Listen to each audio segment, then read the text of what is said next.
Hello students, तो आज की इस वीडियो में आपका भाई बताने वाला है मैथ का मोस्ट इंपॉर्टेंट क्वेश्चन। जैसे टोटल मैं जो बताने वाला हूँ क्वेश्चन, वो टोटल 50 प्रश्न में मैं आपको बताऊंगा। 50 क्वेश्चन मैं आपको बताने वाला हूँ मैथ का, ठीक है। तो शुरू से लेकर के लास्ट तक देखना, क्योंकि आप सबको पता है कि जो ज़्यादा क्वेश्चन पूछे जाते हैं वही बार बार बोर्ड में आने के चांसेस बने रहते हैं। तो आइए सबसे पहला प्रश्न लेते हैं। पहला प्रश्न हमारे पास है, निम्न में कौन सी अभाज्य संख्या है। अब यहाँ पे देखिए अभाज्य संख्या। अभाज्य संख्या किसे कहते हैं? वह संख्या जो स्वयं से कटे, किसी दूसरे संख्या से नहीं कटे, है ना। स्वयं से या फिर एक से कह सकते हैं, ठीक है। वह अभाज्य संख्या कहलाती है। तो अब यहाँ पे अगर देखोगे ऑप्शन बी में, तो यहाँ 25 है। 25 क्या है? 25 से भी कटेगा, 5 से भी कटेगा, है ना। तो यहाँ इसका 2 देखोगे तो अगर 25 है, अभाज्य गुणनखंड करो 5 से तो 50, यहाँ फिर 5 आएगा, है ना। फिर 5 से लगा तो 1। यहाँ पे देख सकते हो यहाँ 5 से 2 बार कट रहा है, ठीक है। लेकिन स्वयं से कटना चाहिए और 1 से कटना चाहिए, वो अभाज्य संख्या कहलाते हैं। तो ये अभाज्य संख्या नहीं होगा। 16 भी नहीं होगा, 4 चौके 16, ये 4 से भी कट जाएगा, 1 से भी कटेगा और स्वयं से भी कटेगा। 15, 3 5 15, 3 से भी कटेगा, 5 से भी कटेगा और स्वयं से भी कटेगा, 15 से भी कटेगा। तो ये नहीं हो सकता। यहाँ पे देखो ऑप्शन ए में 29, 29 क्या है? केवल 29 से ही कटेगा, स्वयं से और 1 से कटेगा ना। 29 से कम 29। तो option A is the right answer आप कह सकते हो। ये 2019 में पूछा गया था प्रश्न। आइए, ये मैं आपको बता दूं कि सारा का सारा प्रश्न 2019 में ही पूछा गया, वही बताऊंगा। प्रश्न क्रमांक 2 की ओर चलते हैं। प्रश्न क्रमांक 2 ले लेते हैं। हाँ, तो देख लो भाई, प्रश्न क्रमांक 2 में है कि बिंदु 4,3 किस पाद में है। पाद यानी चतुर्थांश आपसे पूछा जा रहा है। तो देखो संख्या से तो मतलब नहीं होता है, पाद अगर बताना होता है तो संख्या से कोई मतलब नहीं होता है, बल्कि इसमें जो चिन्ह छिपा रहता है उससे मतलब होता है। देखो 3 के आगे क्या छिपा है? प्लस छिपा है। 4 के आगे क्या छिपा है? प्लस छिपा है। तो संख्या से कोई मतलब नहीं होता है। तो आगे भी प्लस है और यहाँ भी प्लस है। प्लस प्लस किस पाद में होता है? तो मैं आपको बता दूं प्रथम पाद में होता है। जब मैंने आपको ग्राफ बताया था उसमें काफ़ी डिटेल से मैंने बता दिया था। तो प्रथम पाद में होता है प्लस प्लस, ठीक है। तो ये हो गया प्रथम पाद में, ठीक है। तो आइए अब प्रश्न क्रमांक 3 की ओर चलते हैं। तो 3 हम ले लेते हैं। तो प्रिय छात्रों, प्रश्न क्रमांक 3 में आप देख सकते हैं लिखा गया, एक लंबवृत्तीय बेलन जिसकी त्रिज्या कितनी? 8 है। त्रिज्या 8 है और ऊंचाई h है, तो आयतन होगा। सिंपल सी बात है, ये आपसे लंब का आयतन पूछ रहा है। लंबवृत्तीय बेलन, बेलन है, तो यानी बेलन का आपका क्या पूछ रहा है? आयतन पूछ रहा है बेलन का, ठीक है। त्रिज्या r है, ऊंचाई h है, तो बेलन का आयतन क्या होगा? सबको याद होगा पाई r² h। ये हमारे पास आंसर हो जाएगा, ठीक है। यानी आपसे नॉर्मल सा फॉर्मूला पूछा है, ठीक है। इसी प्रकार चलते हैं प्रश्न क्रमांक 4 की ओर। तो हम चौथा प्रश्न ले लेते हैं। प्रिय छात्रों, प्रश्न क्रमांक 4 की ओर आप देख सकते हैं लिखा गया है कि किसी त्रिभुज ABC में कोण A 90 डिग्री है और BC बराबर 13 सेंटीमीटर। तो AB यहाँ पे देख सकते हैं 12 सेंटीमीटर, तो AC का मान होगा, ये पूछा जा रहा है। सिंपल सी बात है, एक त्रिभुज है ABC, तो हम ABC बना लेते हैं, ठीक है। अब ध्यान देने वाली बात है कि ए हम कहाँ रखेंगे। तो यहाँ पे कोण जो ए है वो 90 डिग्री है, तो हमें ए यहाँ देना पड़ेगा, ये 90 डिग्री हुआ, ठीक है। उसके बाद बी और सी कहीं भी दे सकते हैं, बी ऊपर या फिर नीचे दे सकते हैं। हम बी ऊपर देते हैं और सी नीचे देते हैं, ठीक है। ये हो गया हमारे पास कोण ए 90 डिग्री। अब बी सी का मान है 13 सेंटीमीटर, तो बी सी हमारे पास ये हो जाएगा 13 सेंटीमीटर। ए बी का मान है 12 सेंटीमीटर, ए बी यहाँ पे 12 सेंटीमीटर हो गया।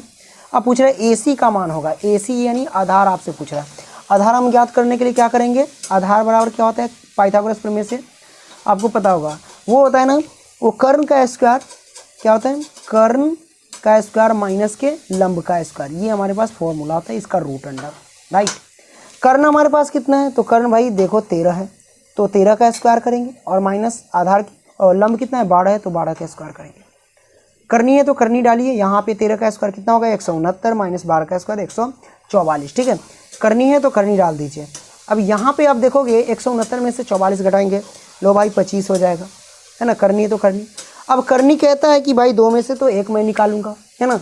तो 25 जो है हमारे पास यहाँ पे देख सकते हो, तो इसको हम क्या लिख सकते हैं? 5 गुने 5, क्योंकि रूट का मतलब क्या होता है? 1/2 होता है। मैं उसी पे तोड़ के बता देता हूँ। ये 25 है तो 25 लिखो, और रूट का मतलब 1/2, तो हम यहाँ पे 1/2 डाल सकते हैं, ठीक है। डाल दिया। अब 25 है, 25 को हम लिख सकते हैं 5 का स्क्वायर, मैंने लिख दिया। और 1/2 है तो इसमें गुना के रूप में 1/2 लिख सकते, 2 से 2 कैंसिल, तो हमारे पास आ गया 5 की घात 1 आ गया, और 1 लिखने की जरूरत नहीं, यानी 5 आंसर आ गया। तो हमारे पास AC आ गया 5 आंसर। ओके, तो ये सोल्व हो गया। आइए इसी प्रकार हम अगला प्रश्न लेते हैं। और ध्यान देने वाली बात यह है कि ये सेंटीमीटर में यूनिट है, तो सेंटीमीटर में हम यूनिट रखेंगे, ये काफ़ी इंपॉर्टेंट है। क्योंकि यूनिट हमें छोड़ना नहीं है। आइए प्रश्न क्रमांक 5 की ओर हम चलते हैं। तो प्रश्न क्रमांक 5 में दिया गया कि द्विघात बहुपद x square plus 3x plus 2 के शून्यक है। शून्य ज्ञात करने के लिए सिंपल सी तरीका है, एक्स स्क्वायर प्लस के 3x और प्लस के 2 बराबर में 0 रख दीजिए, शून्यक हमें प्राप्त होगा।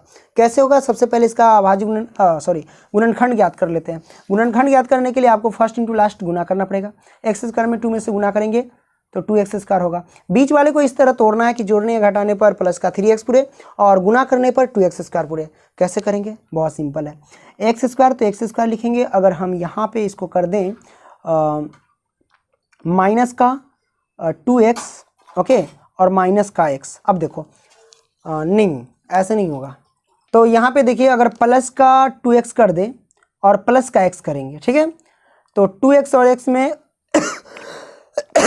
गुना करेंगे तो 2x स्क्वायर होगा और दोनों को जोड़ेंगे तो 3x होगा। प्लस में 2 रखो, बराबर में 0 रखो। यहाँ से क्या करेंगे, ये अलग रूप कर लेंगे। यहाँ पे हम x कॉमन लेंगे। x कॉमन लेने का मतलब x से इसमें भाग देंगे, x से x स्क्वायर में भाग देंगे तो x होगा, प्लस का प्लस। अब x से 2x में भाग देंगे तो हमारे पास क्या होगा, 2 होगा, राइट। प्लस है तो प्लस रखिए। अब इसमें हम कितना से 1 से, इसमें देखिए कॉमन तो कोई नहीं निकलता, 1 कॉमन ले सकते हैं, x प्लस के 2 हो जाएगा। ये दोनों में से एक निकाल लो, x प्लस का 2 इंटू एक्स प्लस का 1, राइट, और बराबर में 0 हम रख देंगे, ओके। यहाँ से हम क्या करेंगे, ये जो हमारे पास है ये दोनों के बराबर में 0 है, x प्लस के 2 के भी बराबर में 0 और x प्लस 1 के भी बराबर में 0। x की वैल्यू आएगी प्लस का 2, इधर आया तो पक्षांतर कर माइनस का 2, इधर भी माइनस का 1। तो हमारे पास जो आंसर आ गया दोस्तों माइनस का 2 कमा माइनस का 1, ये हमारे पास आंसर आ गया शून्यक, ठीक है, ये हमारे पास बन के आता है। तो आइए इसी प्रकार हम अगला प्रश्न लेते हैं। तो प्रिय छात्रों, अगला प्रश्न हमारे पास है कि एक पासे को फेंकने पर एक अभाज्य संख्या आने की प्रायिकता क्या होगी। सबसे पहले जो पासा होता है उसमें हमारे टोटल कितनी संख्या होते हैं, 1 होता है, 2 होता है, 3 होता है, 4 होता है और 5 होता है, ठीक है, और यहाँ पे 6 होता है। टोटल ये 6 तक होता है कि नहीं। अब यहाँ पूछ रहा है कि एक अभाज्य संख्या की प्रायिकता। तो मैंने आपको प्रायिकता पढ़ाया था कि जो पूछा जा रहा है उसको ऊपर में रखो, बाकी कुल संख्या को नीचे रखो। तो पूछा जा रहा है एक अभाज्य संख्या, तो इसमें देखेंगे अभाज्य संख्या कौन कौन है। यहाँ पे एक ये अभाज्य संख्या है, यहाँ पे 2 भी अभाज्य संख्या और 3 भी अभाज्य संख्या, ठीक है। तो टोटल यानी जो अनुकूल परिणामों की संख्या होगी वो 3 हो गई, तो 3 ऊपर रखो और कुल परिणामों की संख्या 1 2 3 4 5 6 है, 6 नीचे रखो। 3 दूनी 6 काट दो, 1 ऊपर जाएगा तो 1/2। तो भैया देख सकते हो कि छठा का जो सही आंसर है 1/2, यानी एक पासे को फेंकने पर एक अभाज्य संख्या की प्रायिकता कितनी होगी, 1/2। आइए इसी प्रकार हम चलते हैं प्रश्न क्रमांक 7 की ओर। तो प्रिय छात्रों, प्रश्न क्रमांक 7 में दिया गया है कि कौशिक 45 डिग्री का मान होगा। देखो भाई, कौशिक 45 डिग्री का जो मान होता है इसका सही आंसर होगा ना, वो होगा करनी दो, ठीक है, ये राइट आंसर है। चलिए इसी प्रकार हम चलते हैं प्रश्न क्रमांक 8 की ओर। तो प्रिय छात्रों, अगला प्रश्न हमारे पास है, यदि समानांतर चतुर्भुज की सभी भुजाएं, समांतर मैंने लिखा ये समानांतर होगा, यदि समानांतर चतुर्भुज की सभी भुजाएं एक वृत्त को स्पर्श करे तो वह समांतर चतुर्भुज होगा। यानी कौन सा समांतर चतुर्भुज होगा, तो सिंपल सी बात है, वर्ग को, तो यहाँ पे देखिए एक किसको स्पर्श कर रहा है, तो वृत्त को। तो मैंने यहाँ पे क्या करा, एक वृत्त बना लिया, ठीक है, यहाँ से एक रेखा खींचो स्पर्श करने वाली, फिर यहाँ से एक खींचो, फिर यहाँ से इसको स्पर्श करने वाली खींचो, फिर यहाँ से एक स्पर्श खींचो। तो यहाँ देखो चारों साइड से स्पर्श करेगा इस वृत्त को, तो कैसा बनेगा ये चतुर्भुज, ये वर्गाकार बनेगा, ठीक है। तो ये वर्ग होगा, इसका सही आंसर क्या होगा, वर्ग, ठीक है। यदि समानांतर चतुर्भुज किसी की सभी भुजाएं, जितनी भी भुजा है, एक वृत्त को अगर स्पर्श करते हैं, इस वृत्त को स्पर्श किया तो क्या बना, एक वर्ग बना, ठीक है। तो ये समानांतर चतुर्भुज कौन होगा, तो वर्गाकार होगा, ठीक है। इसका सही आंसर वर्ग, ओके। ऑप्शन में दिया गया वर्ग, मैंने ऑप्शन नहीं लिखा, ठीक है। आइए इसी प्रकार अगला प्रश्न लेते हैं। तो प्रिय छात्रों, प्रश्न क्रमांक 9 में दिया गया है कि एक मीनार से 100 मीटर दूर स्थित बिंदु पर मीनार का उन्नयन कोण 60 डिग्री है, तो मीनार की ऊंचाई ज्ञात कीजिए। तो कह रहे एक मीनार, तो चलो हमने मीनार खड़ा कर लिया, मीनार से 100 मीटर दूर, तो चलो यहाँ से मान लो कि 100 मीटर ये दूर हो गया। 100 मीटर दूर स्थित कोई बिंदु, मानो यहाँ ये बिंदु है, पर मीनार का उन्नयन कोण 60 डिग्री। उन्नयन कोण कहाँ बनता है, नीचे। तो लो भाई, यहाँ मीनार से उन्नयन कोण 60 डिग्री बना दिया। तो मीनार की ऊंचाई, यानी ये ऊंचाई आपसे पूछ रहा है, ठीक है। तो क्या होगा, सिंपल सी बात है, इसको मान लो x, ठीक है, ये a होता है, ये b मान लो, इसको c मान लो, ये होता है p और ये b, p/b किसमें, tan थीटा में। तो tan लिखो और थीटा का मान कितना, 60 डिग्री लिखो, बराबर p/b, p तो हमारे पास x है और b हमारे पास 100 है, ठीक है, मैंने 100 लिखा। ओके, अब टेन 60 डिग्री का मान कितना होता है? तो देखो भाई, टेन जो 60 डिग्री का मान होता है ना, वो करनी 3 होता है, और बराबर x है तो x लिखो, बटे में 100 है तो 100 लिखो। अब यहाँ से क्या करेंगे, क्रॉस मल्टीप्लिकेशन गुना करेंगे। कैसे करेंगे? बस सिंपल है, x से 1 में गुना किए तो x, और इससे इसमें गुना करेंगे तो 100 करनी 3, ये हमारे पास मीटर होगा। ठीक है, ये हमारे पास राइट आंसर हो गया। आइए अगला प्रश्न लेते हैं। तो प्रिय छात्रों, प्रश्न क्रमांक 10 में है कि यदि दो चर में दो रैखिक समीकरण के अनंत हल हो तो उनके आलेख होंगे। तो मैं आपको बता दूं, इसका जो सही आंसर होगा, दो समपाती रेखा है। क्या होगा? दो समपाती रेखाएं। क्या होगा? रेखाएं। इसको अगर प्रदर्शित किया जाए तो इस तरह के होगा, A1 बटे A2 बराबर B1 बटे B2 बराबर C1 बटे C2। इस प्रकार के जो समीकरण दो होते हैं उसका क्या होता है? दो समपाती रेखाएं होते हैं। ठीक है, इस तरह से हम कह सकते हैं। आइए अगला प्रश्न हम देखते हैं। तो प्रिय छात्रों, अगला प्रश्न हमारे पास है कि निम्न में कौन सा अपरिमेय नहीं है? अपरिमेय नहीं है मतलब परिमेय संख्या आपसे पूछा जा रहा है, तो इसमें जो परिमेय संख्या होगा वही आंसर होगा। ठीक है, तो अपरिमेय नहीं है। कौन अपरिमेय नहीं है? देख लो, 64 बटे 81, 64 का वर्गमूल निकालेंगे तो 8, और 81 का वर्गमूल निकालेंगे तो 9, तो 8 बटे 9 निकल गए PYQ के रूप में। ये परिमेय संख्या, यानी यही आंसर होगा, क्योंकि ये तो अपरिमेय संख्या है ना, ये भी अपरिमेय संख्या, ये अपरिमेय संख्या, लेकिन ये अपरिमेय संख्या नहीं है। 8 बटा 9 इसका राइट आंसर हो गया। ठीक है, आइए इसी प्रकार अगला प्रश्न हम देखते हैं। तो प्रिय छात्रों, प्रश्न क्रमांक 12 की ओर आप देख सकते हैं। तो 12 में दिया गया यहाँ पे कि निम्न में कौन cos थीटा के बराबर है। अब यहाँ ऑप्शन दिया गया कौन cos थीटा के बराबर है। साइन स्क्वायर थीटा -1 का करनी, ये तो नहीं हो सकता है। Option B 1 minus sine square theta का करनी है, ये बराबर हो सकता है, इसको सॉल्व कर लो। ऑप्शन बी को देखो, 1 माइनस साइन स्क्वायर थीटा किसके बराबर? cos स्क्वायर थीटा के बराबर होता है। अब ये करनी है तो करनी। ठीक है, अब यहाँ से हम सॉल्व करेंगे तो cos थीटा और गुने में cos थीटा, इसको हम लिख सकते हैं, और करनी है तो करनी। दो में से एक निकाल लो, cos थीटा। देखो cos थीटा किसके बराबर हुआ? ऑप्शन बी आ गया ना, option be the right answer. आइए इसी प्रकार हम अगला प्रश्न लेते हैं। प्रिय छात्रों, प्रश्न क्रमांक 13 में दिया गया कि tan square theta minus sec square theta बराबर है। भाई किसके बराबर है? ऑप्शन दिए गए हैं इसमें, यहाँ फॉर्मूला आपसे पूछा जा रहा है। ठीक है, tan square theta minus sec square theta किसके बराबर होता है? 1 के बराबर होता है। 1 इज द राइट आंसर। ठीक है, ओके, आइए अगला प्रश्न हम लेते हैं।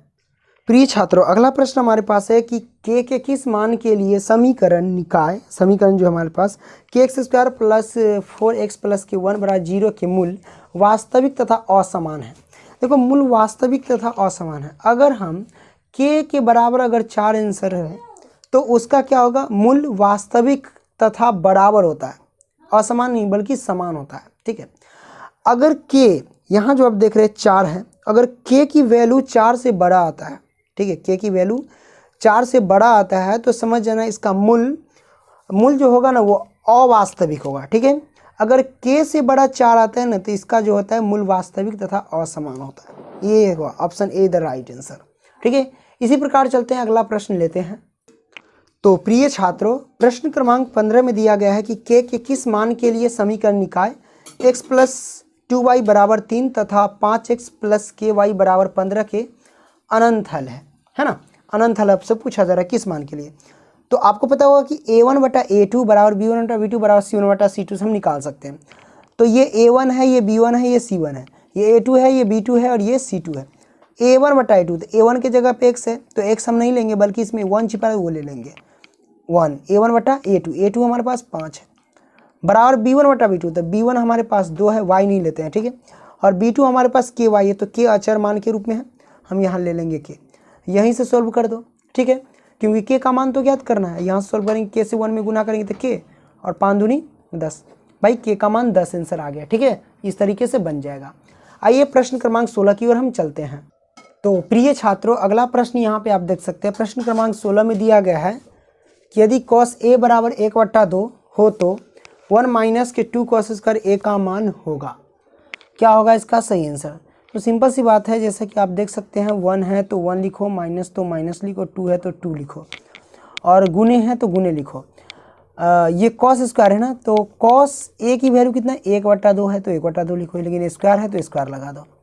अब यहाँ से क्या करेंगे? 1 माइनस के 2 गुने में 1/2 है ना, तो 1/2 का इसका स्क्वायर करेंगे तो 4 होगा। इसको काट सकते, 2 दूनी 4 कट गया, तो 1 माइनस के 1/2 हो गया। इसके नीचे एक छिपा रहता है, इसका एलसीएम लेंगे, 1 2 का एलसीएम तो कितना होगा भाई हमारे पास? देख लो यहाँ पे 2 होगा, है कि नहीं। तो यहाँ से भाग देंगे तो ये 2 माइनस के 1, तो हमारे पास आ जाएगा 1/2 आंसर। 1/2 इधर राइट आंसर, ठीक है। इसी प्रकार चलते हैं अगला प्रश्न की ओर। तो प्रिय छात्रों, अगला प्रश्न है प्रश्न क्रमांक 17 में कि एक वृत्त की परिधि 462 सेंटीमीटर है ना, तो त्रिज्या कितनी होगी ये आपसे पूछा जा रहा है, ठीक है। तो सिंपल सी बात है, यहाँ पे आप देख लो कि वृत्त की परिधि क्या होता है 2πr, तो हम लिखेंगे 2πr और बराबर कितना 462, ठीक है। अब 2 गुने पाई का मान कितना होता है 22/7 लिखेंगे, गुने में r बराबर में 462, ठीक है। अब इसको हम कैसे हल करेंगे, ये r है ना तो r रखो, ठीक है। अब ये 462 है तो 462 लिखो। अब ये 7 जो है ना ये गुना के रूप में चले जाएगा इसके, ठीक है।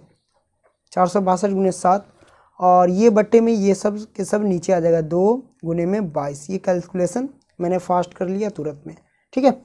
अब यहाँ से काटने का सुविधा है तो काटो इसको। चलिए हम काटते हैं। तो इसको काटेंगे कैसे, इसको 2 से काटेंगे इसको, तो 2 3 और 1 231 दोनों कट जाएगा। अब ये 22 से कटेगा क्या, 22 से कम 22 तो यहाँ 1 जाएगा, है ना। तो इसको मैं थोड़ा ऐसे लिखता हूँ कि 231 गुने में 7 और बट्टे में 22। चलिए इसी को हम काट करके देखते हैं। पहले हम गुना कर लेते हैं, ठीक है। तो अगर हम 231 में 7 से अगर गुना कर देंगे तो कितना होगा, तो ये होगा हमारे पास 7 एकम 7 7 21 के 1 हासिल 2 7 दूना 14 और 2 1617 बट्टे में 22। अब 1617 में 22 से हमें भाग देना है, कितना होगा।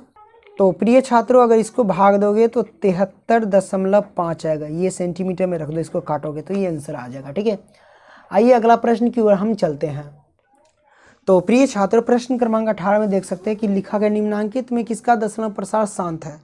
शांत पहचानने का तरीका एक ही है कि अगर उसका हम अभाज्य यदि हर का हम अभाज्य गुणनखंड करते हैं, अगर 2 की घात n गुने 5 की घात m के रूप के आता है तो समझ जाना वो क्या है, शांत है, नहीं तो वो क्या हो जाएगा, अशांत है। तो पहला हमारे 3/8 है तो 8 को हम फैक्टर करेंगे, तो 8 का फैक्टर करेंगे तो 2 से, तो यहाँ 4 आएगा, फिर यहाँ 2 से तो यहाँ 2 आएगा। तो यहाँ पे 3 बट्टे में हम लिख सकते हैं 8 का जो होगा ना वो 2 की घात कितना 3 आ जाएगी। तो घात से हमके कोई मतलब नहीं, हमें बेस का मतलब होता है, ठीक है। अगर 2 और 5 आता है बेस में तो समझ जाना दशमलव प्रसार शांत है। अगर 2 और 5 के अलावा कोई अन्य बेस में आ जाता है, जैसे 7 आ जाए, है ना, 3 आ जाए, तो दशमलव प्रसार अशांत हो जाता है। तो 2 और 5 में देख सकते हैं यहाँ 2 है, ठीक है, तो इसका दशमलव प्रसार शांत होगा। दोनों में से कोई भी या दोनों एक साथ भी रहे तो भी आप कह सकते हैं दशमलव प्रसार शांत।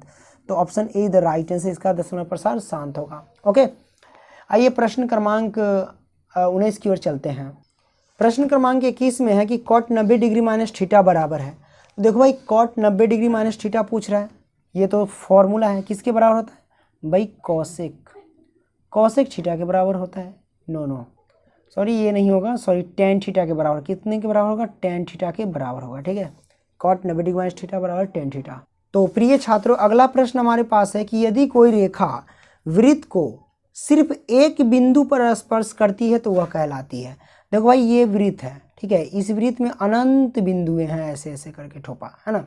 तो सिर्फ एक बिंदु पर अगर कोई रेखा स्पर्श करती है तो ये रेखा जो स्पर्श किया इसको हम कौन सा रेखा कहेंगे, तो इसको हम कहेंगे स्पर्श रेखा, ठीक है। क्या कहेंगे इसको, स्पर्श रेखा।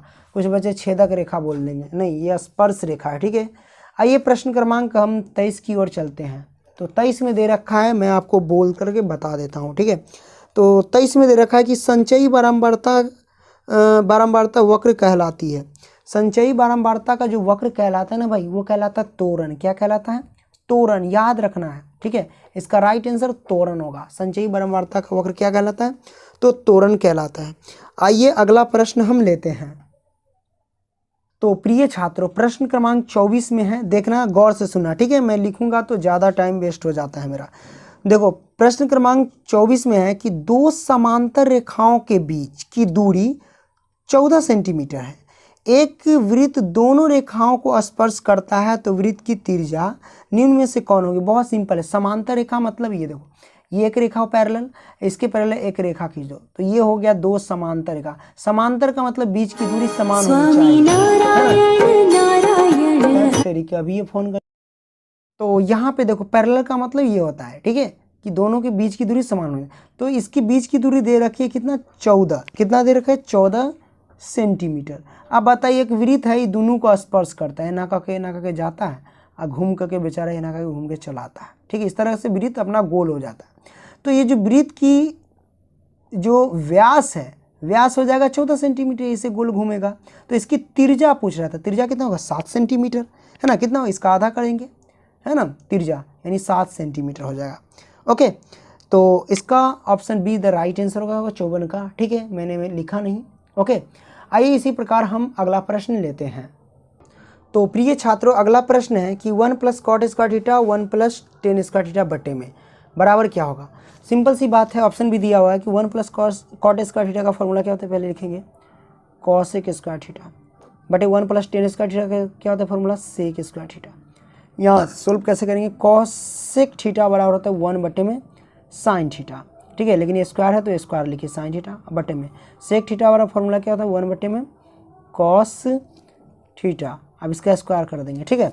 अब यहाँ से हम क्या करेंगे, 1 बटे में sin स्क्वायर थीटा, तो sin स्क्वायर थीटा लिखिए, और मेन बटा है, बटा का मतलब गुना, गुना के रूप में ले जाएंगे, सॉरी बट्टा के अंदर भाग होता है, गुना के रूप में ले जाएंगे भाग को, तो cos स्क्वायर थीटा ऊपर जाएगा और एक नीचे, एक से एक कैंसिल, तो cos स्क्वायर थीटा और बट्टे में sin स्क्वायर थीटा हो जाएगा। तो cos और sin थीटा क्या होता है, cot थीटा, ठीक है। अब ये स्क्वायर है तो स्क्वायर लगा दो, तो cot स्क्वायर थीटा इसका सही आंसर आ गया, ठीक है। आइए इसी प्रकार हम अगला प्रश्न लेते हैं, प्रश्न क्रमांक 26 की ओर चलते हैं। तो प्रिय छात्रों, प्रश्न क्रमांक 26 में दिया गया कि यदि 15 cot a, यानी यदि 15 cot a बराबर दे रखा है कितना, 8 दे रखा है, ठीक है, 8 दे रखा है, तो sin a का मान पूछ रहा है कि sin a का वैल्यू कितना होगा। सिंपल सी बात है कि ये 15 cot है ना, cot a लिखिए, ठीक है, और बराबर ये 8 है तो 8, 15 है ना गुना में, तो बट्टा में रख दीजिए, 15 में आ गया, ठीक है। तो अब यहाँ से cot थीटा का फॉर्मूला क्या होता है, b/p, ठीक है, क्या होता है, b/p, ठीक है, बराबर 8 बटे 15। अब ये b की वैल्यू 8 होगी, p की वैल्यू 15 होगी, तो h की वैल्यू हम निकाल लेते हैं पहले। h बराबर क्या होता है, वो होता है p स्क्वायर और प्लस में b स्क्वायर का करनी, यानी 8 का स्क्वायर, ये 15 है p, तो 15 का स्क्वायर कितना होगा, 225, और प्लस में b का स्क्वायर यानी 8 का स्क्वायर यानी 8 × 64, रूट लगा दीजिए। तो सबको जो है 5 × 4 = 9 और 6 × 2 = 8, ये 289, h बराबर, तो h बराबर हमारे पास कितना हो जाएगा, इसका हम निकालेंगे वर्गमूल, तो होगा 17, तो h आ गया 17, हाइपोटेनियस 17 आ गया हमारे पास, परपेंडिकुलर 15 और बेस 8 है। हमें निकालना था कि इसका मान sin a का, किसका मान, sin a का। sin थीटा फॉर्मूला क्या होता है, p/h होता है, तो p की वैल्यू कितना है, 15, और h की वैल्यू कितना निकला, 17, तो 15 बटे 17 आंसर राइट आंसर हो गया, ठीक है। आइए इसी प्रकार हम प्रश्न क्रमांक लेते हैं 27। प्रिय छात्रों, अगला प्रश्न है प्रश्न क्रमांक 27 में, कि 27 में दे रखा है कि एक शंकु का आयतन 1570 सेंटीमीटर है, यानी शंकु है, क्या एक शंकु है, इस तरह का शंकु का जो आयतन है ना भाई, क्या है, आयतन कितना दे रखा है, 1570 सेंटीमीटर दे रखा है, ठीक है। और इसके आधार का क्षेत्रफल, आधार यानी नीचे, जैसे ये शंकु होता है, ठीक है, तो आधार कौन है, ये नीचे, यानी आधार ये हुआ, ये वृत्ताकार, तो ये जो आधार का क्षेत्रफल होता है वृत्त का क्षेत्रफल, वृत्त का क्षेत्रफल कितना दे रखा है हमारे पास, 314 सेंटीमीटर स्क्वायर दे रखा है, ठीक है, सेंटीमीटर स्क्वायर। आधार का क्षेत्रफल मतलब शंकु के आधार का क्षेत्रफल का मतलब क्या हुआ कि वृत्त का क्षेत्रफल, वृत्त का क्षेत्रफल बोले तो πr² बराबर ये दे रखा है, ठीक है। तो आयतन इतना है।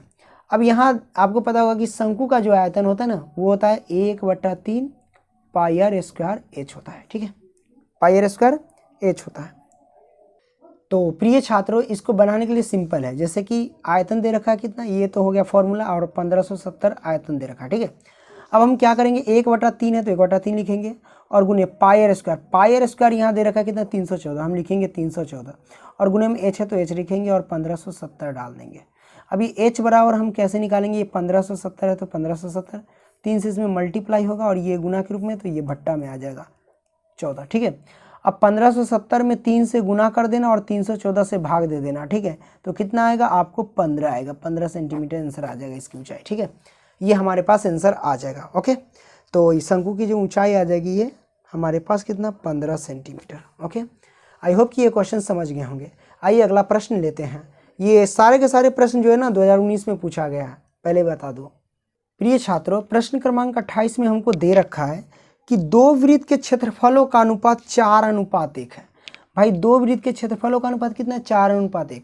यानी पहले वृत्त के क्षेत्रफल 4 है और दूसरे वृत्त का क्षेत्रफल 1 है। ठीक है, तो पाई आर स्क्वायर बराबर 4, इसमें हम r1 डाल सकते हैं, और पाई आर स्क्वायर 2 बराबर 1। ठीक है, अब ये क्षेत्रफल का अनुपात हो गया। ठीक है, अब पूछ रहा है कि त्रिज्याओं का अनुपात, सिंपल सी अनुपात है तो पहले बट्टा में डालो।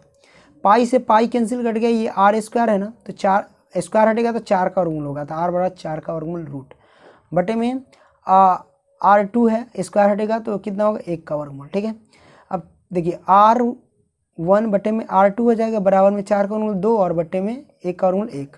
तो आप इसे कह सकते हो कि क्षेत्र त्रिज्याओं का जो अनुपात हो गया ना, r1 अनुपात r2 बराबर में 2:1 आंसर हो जाएगा। ठीक है, ये हमारे पास आंसर आ जाएगा। तो त्रिज्याओं का अनुपात बराबर कितना हो जाएगा? 2:1। ये हमारे पास आंसर आ गया। ओके, तो आइए इसी प्रकार चलते हैं प्रश्न क्रमांक 29 की ओर। प्रिय छात्रों, प्रश्न क्रमांक 30 में दे रखा है यहाँ पे कि 3, 5, 4, 3, 2, 3, 1, 3 का बहुलक ज्ञात कीजिए। इसमें बहुलक बताना है, तो बहुलक उसे कहते हैं जो ज़्यादा बार रिपीट होता है, वो बहुलक कहलाएगा। 3 एक बार, 2 बार, 3 बार, 4 बार रिपीट है, ये सबसे ज़्यादा बार रिपीट है, तो इसका जो बहुलक होगा 3 इज द राइट आंसर। चलिए अगला प्रश्न लेते हैं, प्रश्न क्रमांक 31। तो 31 में हम देख लेते हैं, 31 में क्या वो हम देख लेते हैं। ठीक है, तो प्रश्न क्रमांक 31 में दे रखा है कि बिंदुओं, यहाँ पे दिया गया बिंदुओं -2, में 3 और फिर दिया रखा है 4, 1 को मिलाने वाली रेखाखंड के मध्य बिंदु ज्ञात कीजिए। तो मध्य बिंदु बराबर फॉर्मूला आपको तो पता होगा। मध्य बिंदु बराबर जो होता है ना, x1 + x2/2, y1 + y2/2। तो x1 ये होता है, ये y1 होता है, ये x2 होता है, ये y2 होता है, आपको पता होगा। x1 + x2 फॉर्मूला यानी -2 + 4/2, एक बार होगा y1 + y2 यानी 3 + 1/2।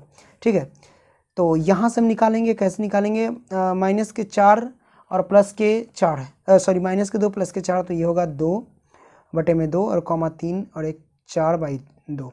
2 एकम 2 कटेगा, 1 2 दूनी 4 कटेगा 2, तो 1, 2 आंसर राइट। ठीक है, इसका क्या होगा? 1, 2 इज द राइट आंसर, ये हमारे मध्य बिंदु आ गया। चलिए प्रश्न क्रमांक 32 की ओर चलते हैं।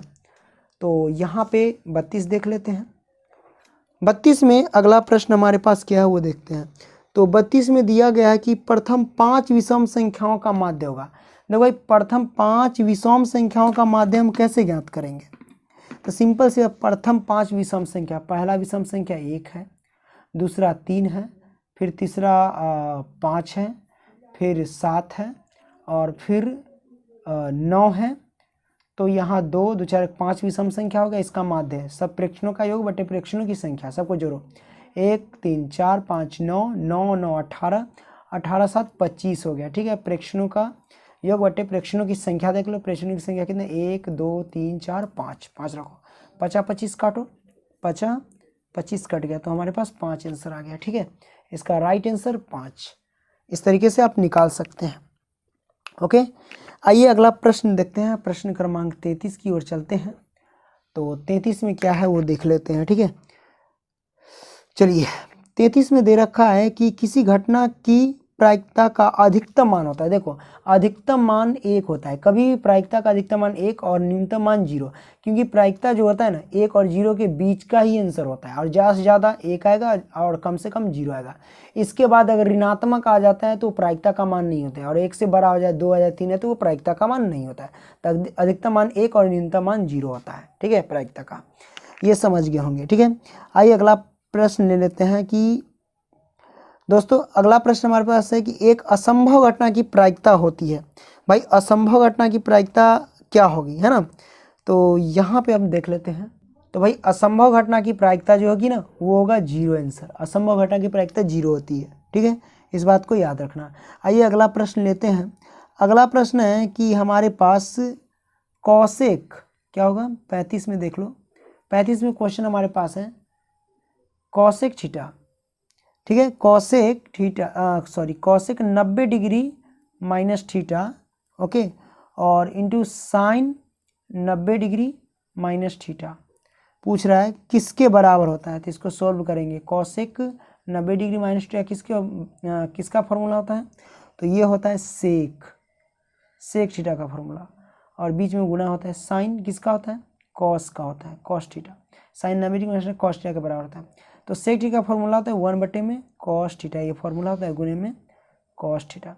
तो ये कॉस थीटा से कॉस थीटा कट गया, तो एक हमारे पास बचा, कितना बचा, एक आंसर आ गया। ठीक है, ये हमारे पास राइट आंसर हो गया।